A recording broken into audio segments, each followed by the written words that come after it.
There is a way of looking at life that quietly unsettles everything we have assumed to be certain. It does not arise from belief, nor does it depend on philosophy as an abstract system, but emerges from a simple and direct observation of our own experience. We have always considered life as something that begins at a particular moment and ends at another. We remember a beginning that we call birth, and we anticipate an ending that we call death. And between these 2 points, we construct the meaning of our existence. This understanding appears natural because it is visible in the body. The body is born, it grows, it undergoes change, and one day it comes to an end. This is evident and requires no interpretation. Yet the question that often remains unexamined is whether the body is the entirety of what we are. If one observes carefully, it becomes clear that everything associated with the body is in continuous movement. The form changes, the mind changes, thoughts arise and disappear, emotions shift without permanence, and even identity reshapes itself over time. Nothing that we can point to as an object within our experience remains fixed. And yet, within all this change, there is something that does not appear to participate in the same movement.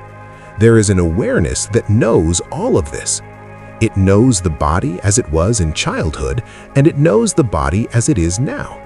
It observes thoughts without becoming limited to any single thought. It witnesses emotions without being defined by them. This awareness does not present itself as something that has aged, nor does it carry a clear sense of beginning. If one turns attention towards this, not as an idea, but as a present fact, a different kind of question begins to arise. Was this awareness ever born? It is possible to recall events from the past, but the awareness through which those memories are known does not appear as something that started at a particular point in time. It is always present as the condition through which experience becomes possible.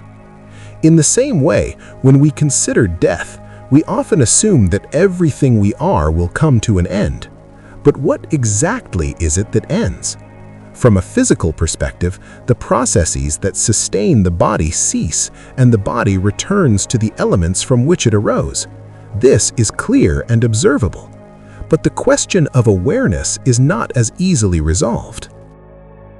Throughout history, there have been individuals who came close to death and returned, and many of them describe a continuity of experience, even when the body was no longer functioning in its usual way. While science offers explanations rooted in brain activity, oxygen levels, and neural processes, these accounts also raise questions that remain open. They suggest that the relationship between consciousness and the body may be more complex than we currently understand. Philosophical traditions have long explored this possibility, not as a belief, but as a result of sustained inquiry into the nature of experience.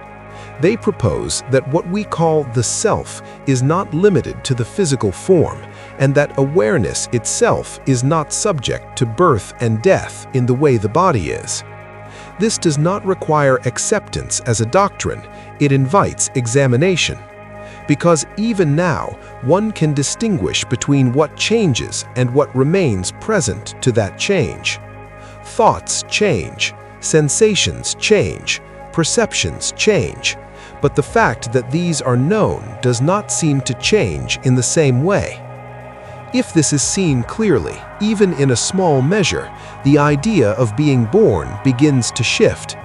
Birth may then be understood not as the coming into existence of awareness itself, but as the appearance of a particular form through which awareness expresses. In the same way, death may not be the disappearance of what is fundamental, but the dissolution of the form through which it was being experienced. This perspective does not deny the reality of life and death at the level of the body. It places them within a larger context. The body becomes a temporary expression, a form that arises, remains for a time, and then subsides. but that which knows this entire movement does not seem to follow the same pattern. When this is considered deeply, the fear associated with death begins to loosen, not because it has been replaced with belief, but because the foundation of that fear is examined. Fear often arises from the idea that something essential will be lost completely.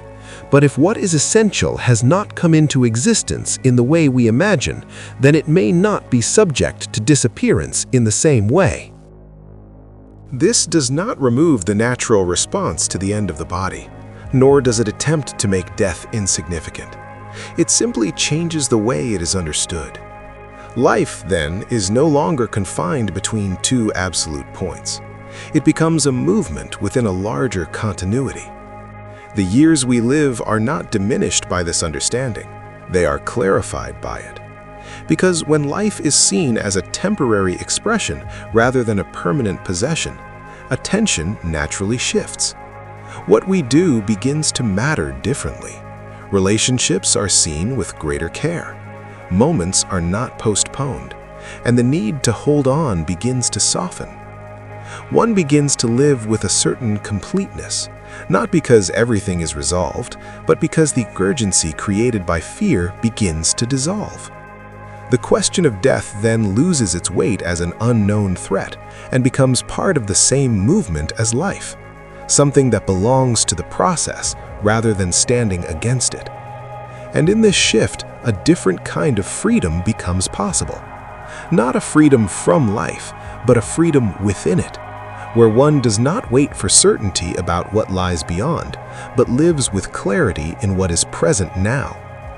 If there is something that does not begin and does not end, it is not something to be found elsewhere. It is what is already present as the knowing of every experience. And to recognize this is not to escape life, but to enter it more fully. Because when the fear of ending begins to loosen, life is no longer approached as something fragile that must be protected at all costs. It becomes something to be lived with attention, with depth, and with a quiet understanding that what we are may be far more continuous than we have ever considered. And perhaps it is in this understanding that the question of death finds its place, not as a conclusion, but as part of a much larger movement in which life itself becomes clearer.